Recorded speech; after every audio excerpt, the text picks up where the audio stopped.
You listen to me, you bitch. Get her, bitch. Oh, yeah, get him. Get him. Go on now. Everybody is so upset in regards to this Bill Belichick news where he's getting snubbed by the Pro Football Hall of Fame. You know what? Let's kick things off in the sports section with that. He's walked the hallowed grounds of Folsom Field, Coors Field, and Mile High Stadium. He runs at the 50. He runs at the 40. The guy is drunk, but there he goes. It's time for sports with HOF. Yeah, dominating the sports headlines is former Patriots head coach Bill Belichick. His first opportunity to be eligible for the Pro Football Hall of Fame, and he gets snubbed, didn't get enough votes. Then it comes out through because it's all media, beat writers essentially is what it is, people that write in. That's who it is. These old-time fuckers that have nothing else to do other than hold grudges against sports icons that, didn't do things the cleanest way possible and or they got caught. I understand Spygate is a problem, and Bill Belichick got caught with that shit. But does that mean that he doesn't go into the Hall of Fame, especially the first time he's eligible? No, not at all. And then some people are like, well, you subtract Tom Brady. What did he have? He had jack shit, okay? Yes, I think they complemented each other. They did. Tom needed him. He needed Tom. Although then Tom went on to the Buccaneers and won a Super Bowl. But that's not the point. The point is Bill Belichick is a Hall of Fame head coach, and the first year he's eligible, which is now, he should have gone in. But Bill Polian is one person that came out, and he made some comments essentially saying that, he should sit out a year as punishment. And that's not just his mindset. That's other people's mindset. Then he tried to come out and say that it was like, no, that's what I heard. So, that motherfucker. What they need to do is just be honest with it. Who voted for who? Who voted for him to get not to get in? That's what needs to happen. I think that's ridiculous. He won 6 Super Bowls as head coach and 2 more as a defensive coordinator. It's absurd. The Tom Brady, Bill Belichick era for the New England Patriots was legitimate a dynasty, a very frightening dynasty that not only dominated the AFC, but it dominated the NFL. Here's Jimmy Johnson. Oh, yeah. He's got a guy that knows a lot about coaching. Here's him reacting on the Pat McAfee show. First of all, I think this tarnishes everything in the Hall of Fame. All of the inductees, everybody in the Hall of Fame, just because of 10 or 11 or 12 ignorant, jealous assholes who did not vote for him.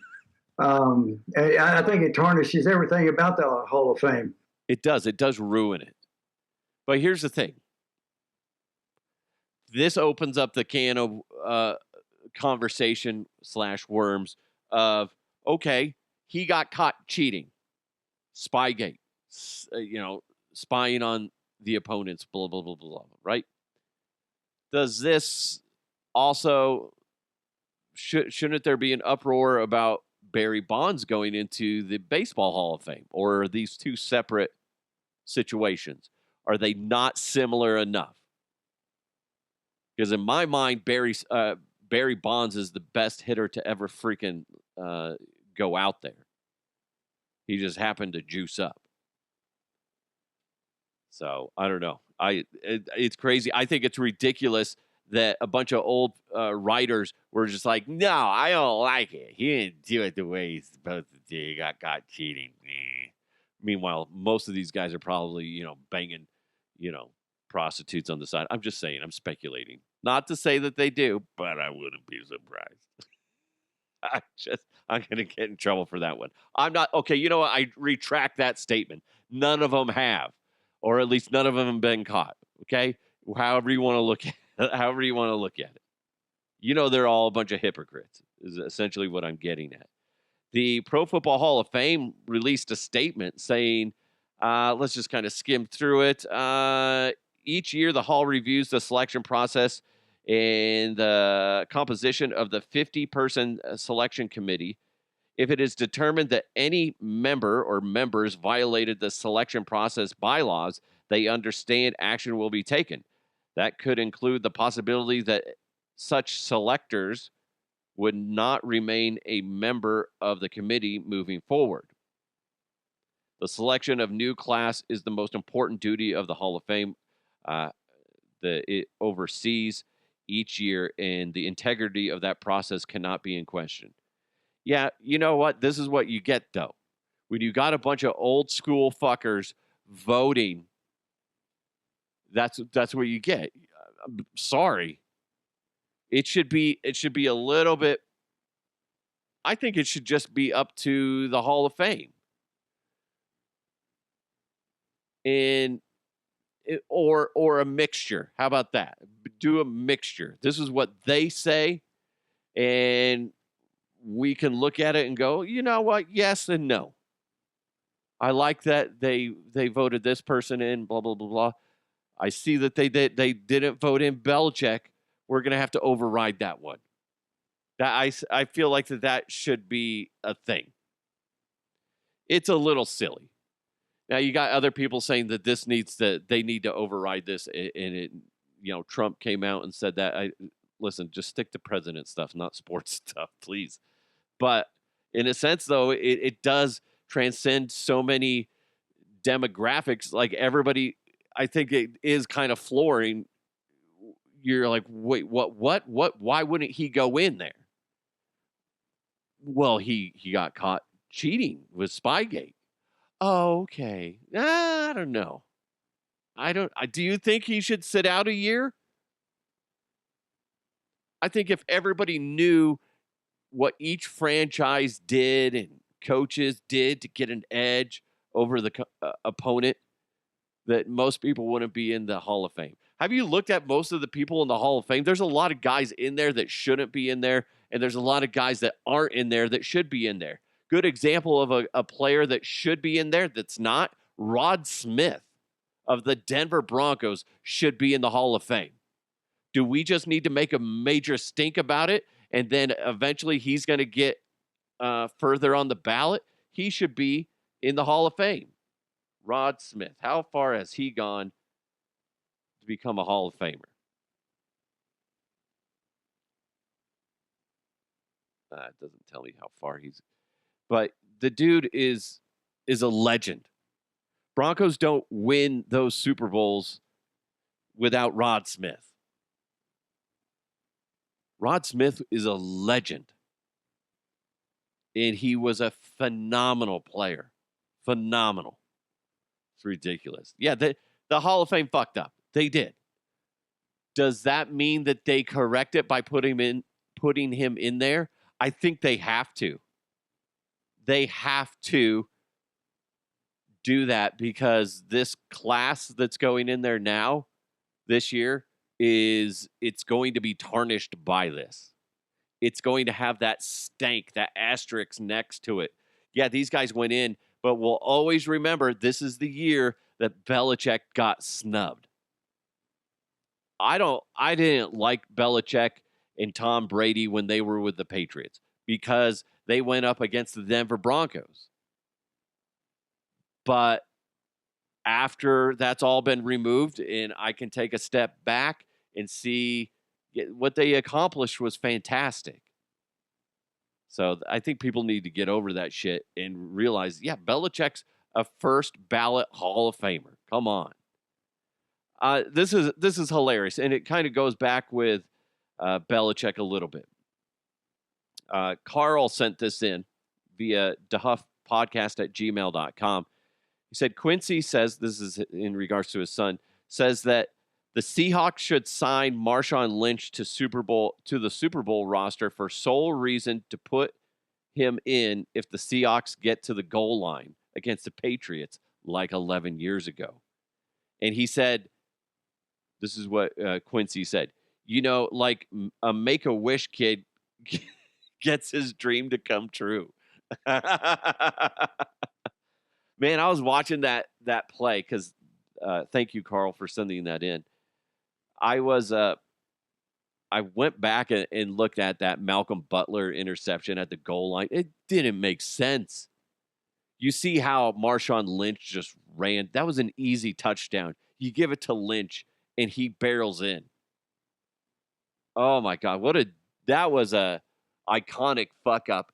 That would be hilarious if somehow that they could justify putting Lynch on the roster spot. And knowing Lynch, he'd be able to do it. That being said, I think he would be a distraction on the sideline for the team, but that would be hilarious. Oh my God, that's fun. Thank you, Carl, for sending that in. Sean Payton may have crossed a line when it comes to his quarterback, Bo Nix. The other day, he was talking about Bo's injury. Basically, what I'm doing is I'm taking a compilation by 9 News here in Denver, mixed with the conference call from Bo Nix yesterday where he addressed Sean Payton's comments. So let's hear the mix. They always find a little bit more when they go in, and it wasn't a matter of if, it was a matter of when. Didn't have any predisposed issues. Man, my ankles were feeling really good. He said he had one in high school, and then he said he had one at Auburn. I don't think he really should share how many surgeries I've had in the past, to be honest with you, but because I don't, he doesn't really even know that. Yeah, it's interesting because when I first heard that from Sean Payton, I'm like, okay, didn't think twice about it.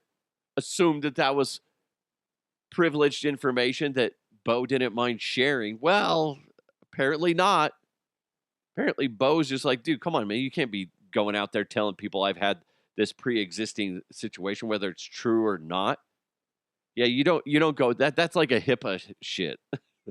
He's his boss. He can't be going out there saying shit like that. Yeah. I like Sean Payton. I don't know him like so many other people do know him. But I feel like maybe you have this issue too, but I definitely have this issue where sometimes when I have a bunch of information in my head, like so much going around, that stuff squeaks out like a nasty, you ate too much Mexican food. You're trying to hold it in, but you're kind of running along and be like, something's going to squeak out.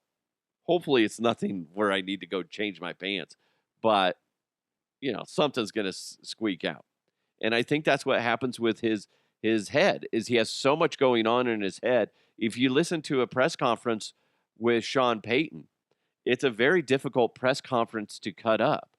He gives you some great stuff, but sometimes I'll be chopping it up and he'll be going down this path and I'm like, ooh, this is good. This is good.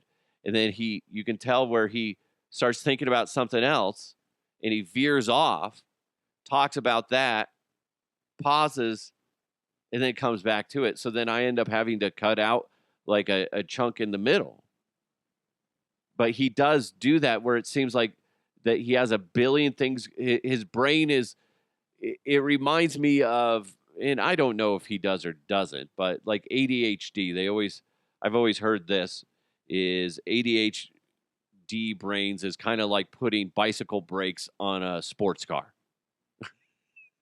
That type of thing. And maybe he does, maybe he doesn't, but it's just he does get distracted. But the thing is, though, he's always pretty good about coming back to really good, actually, about coming back to the original conversation. But he does veer off, like, and then you're like, where the hell is he going? And then he comes back. So I'm wondering if he has a hard time controlling that. And that's just me speculating in. It's not very fun, is it, though, Coach, when somebody goes and speculates about your health? So I get it, but maybe next time, hey, what can I say? And that goes along with the PR guys be like, okay, Coach, you got to make sure.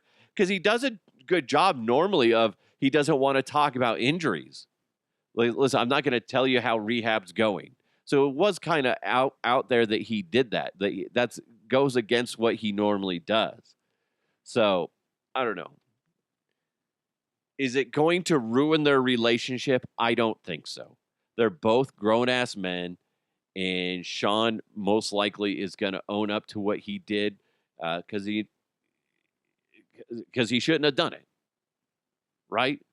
Imagine your boss going in front of just your fellow coworkers and explaining that so-and-so has had, all these surgeries in the past, so it's not surprising that this happened, blah, blah, blah. That's nobody's business. If you want to go out there and discuss that with people, that's one thing. But for your superior or even your coworkers, nobody should be talking about that. That's basic, that's HIPAA, right? So I'm surprised he did it.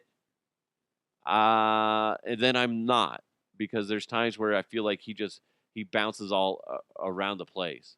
So do I hate Sean Payton for it? Absolutely not.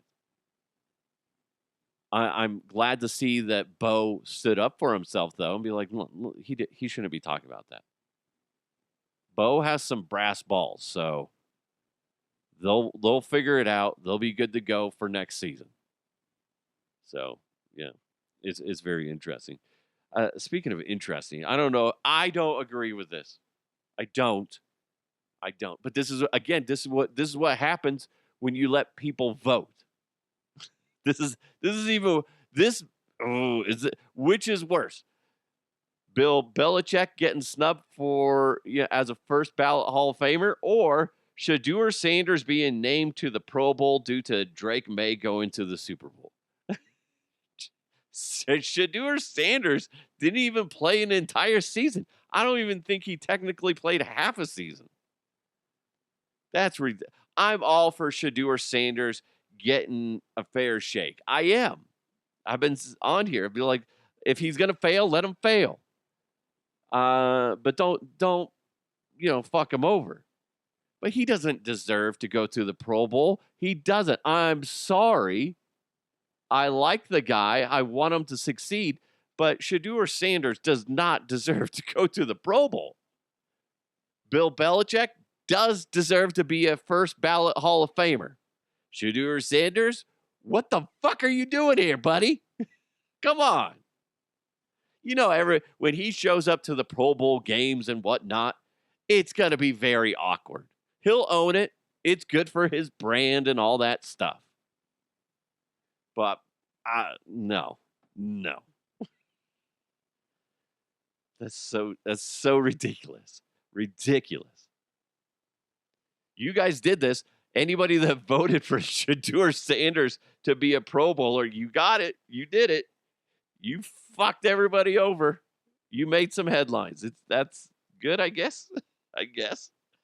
Speaking of the Browns, though, they finally hired I thought they'd be the very last team to hire a head coach. I believe the Cardinals are the only ones without a head coach as of right now. Todd Monken got the head coaching job for the Cleveland Browns. Not a big splash, but what do you expect from the Cleveland Browns? I don't think it was a very highly sought position. But to make things a little bit more bizarre, Emmanuel Acho, is that how you say his name? Acho? I know he played forever. I know he's all over TV and shit and has his own podcast and whatnot. Who doesn't have a fucking podcast now? You guys are ruining it. You're oversaturating the podcast, market, whatever. But anyway, here's him giving a terrible take on Shedeur Sanders and Todd Monken. Because any expectation for Shedeur Sanders under Todd Monken, I believe, will lead to disappointment. There is nothing about Todd Monken as a head coach that should get you excited.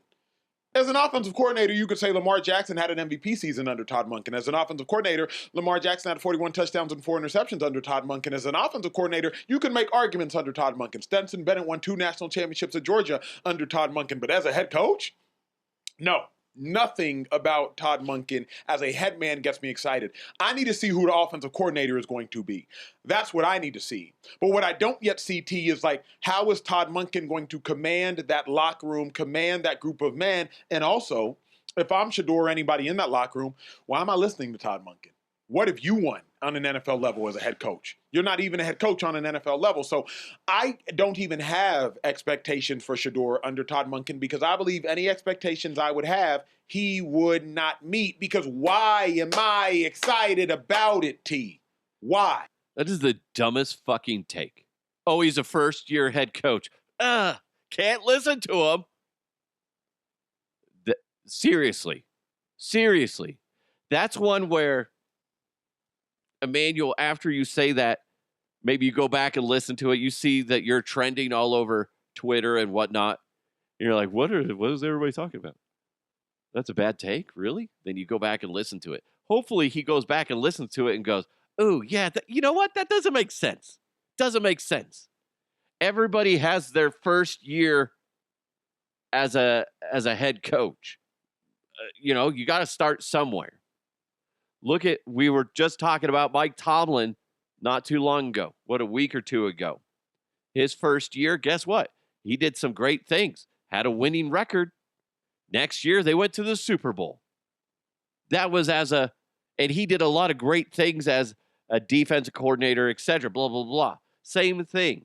He even brought it up that Lamar Jackson had a great season under him and all these other accolades as a coordinator. And he's like, well, what has he done? I wouldn't listen to him, blah, blah, blah. That is the dumbest fucking thing ever. You could have a new manager come into your work environment and then, well, this is their first time as a manager. I'm not going to fucking listen to him. That's stupid. That's setting yourself up for failure. If Shedeur was to listen to this dickhead, all Shedeur is doing is setting himself up for failure. That's ridiculous. That makes no sense. That's somebody that has never worked or lived, I should say worked in a real environment, in a real workplace. Because you can't do that in a real workplace. You can't do that in the NFL either. That's just going to get you benched. If you're going to go out there, well, I'm not listening to the head coach. It's his first year. Okay. Why don't you fucking ride the pine, dipshit? That has to be the worst take on a coaching hire that I have ever heard. That makes no sense. And it's disappointing because he's not a Hall of Famer, Jesus. He's a former player. He should know better. You go in there, you respect your coach. Whether you agree with their philosophies or not, you still have respect for the coach and what they have going on. You still listen. You still obey the rules. That's so ridiculous. What an idiot. My God. That being said, it's the Browns.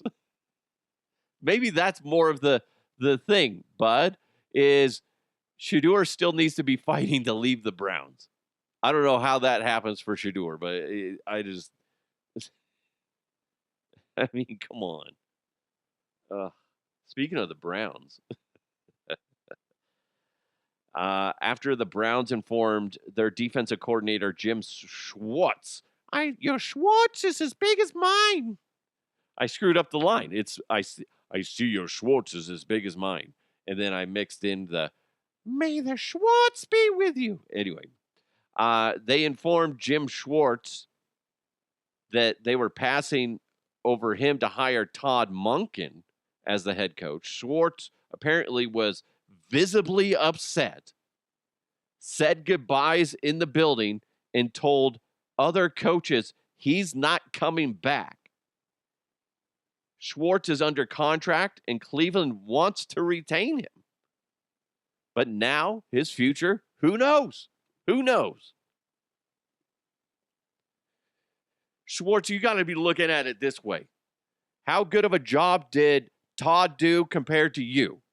Don't look at it as they fucked up. Yes, I understand. You think that your shit don't stink. I get it. You want to be a head coach again. But guess what? Clearly they saw something in him that they didn't see in you. We don't know what those interviews were like. Todd may have just crushed it in the interview, and Jim, you may have sucked a fat one in there. Okay? We don't know. But the thing is, that's their decision. Deal with it. Fucking move on. And apparently he is moving on. He stomped his feet and walked out. I'm leaving. God dang it, guys. I didn't get my way. I wanted that job. They fucking left. Okay? Come on, man. Talk about the fact that he did that tells me that Cleveland made the right choice by not going with Schwartz. I don't want a guy leading a team that can't take failure. You're coaching the Cleveland Browns. You got to be able to handle failure. You have to. Apparently, Jim Schwartz can't handle it. He didn't get the gig. Todd Monken did. Todd Monken has a great track record as an offensive coordinator and whatnot for all these other teams. Probably slayed in the interview process. And they're like, yeah, I like it. Somebody that's had experience working with all these other guys. Let's bring him in. Oh, what about Jim Schwartz? Fuck. You know what? Yeah, whatever. It'll be fine. And then next thing you know, God dang it, I wanted that. That was my job. Oh, man. Come on, you big baby. You didn't get the gig. Do you know how often that happens? Happens all the time, especially to people like me. Don't get the gig. Hey, what are you going to do? Jeez, people. My God, what a bad example of listen, like I said, I don't know how many times I've applied for a job or applied for a promotion or something, and you don't get it. Okay? Then some other dickhead gets it. And 9 times out of 10, it seems like that they crash and burn. Guess what? Let them crash and burn.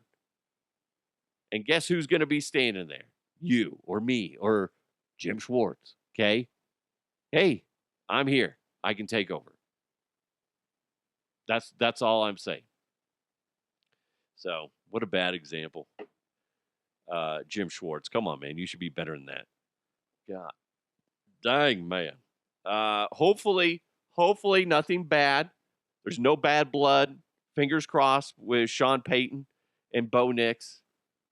I can't imagine that this is going to be something that divides them. And Sean just, there's times though, like I said, going back to the whole Sean Payton thing, you go and you listen to a press conference. Yeah, that guy's brain is moving 1 billion miles an hour. And he probably said something he wasn't supposed to. I don't know officially the rules, but the thing is yeah, sometimes shit pops out of your mouth and it bites you in the ass. It sounds like that's what happened. But I don't see it going any further than where it's at. So it's a little bit of drama, but nothing to worry about. I think the Broncos are going to be back next season. I don't give a shit about the Super Bowl. I'm already waiting on next season. They got, like they say, like Sean Payton was saying, we got to start over. We're not looking what the next step is. We got to reset the season and go attack the next season. That's what we're doing. You hit the reset button, start over. And I'm excited for this Denver Bronco team. So we'll see. We'll see how it goes. Anyway, thank you guys so much for supporting the show. Really do appreciate it. Whether you're listening or watching, if you can interact with the show, whether that's giving it a like, a review, or a quick comment, whatever you got to do. If you're able, I understand you're busy. And sometimes, you know what? Maybe you don't know what to say. That's why you just leave like an emoji or something like ha ha ha ha or thumbs up. Stuff like that. I'm fine with that. Maybe it's a produce item. I don't know. Eggplants are always funny. They are. Anyway, thank you guys so much. Thanks for listening. Thanks for watching. It's the HOF Uncensored Sports section. You guys are amazing. Let's continue to move forward. I'll talk to you next time.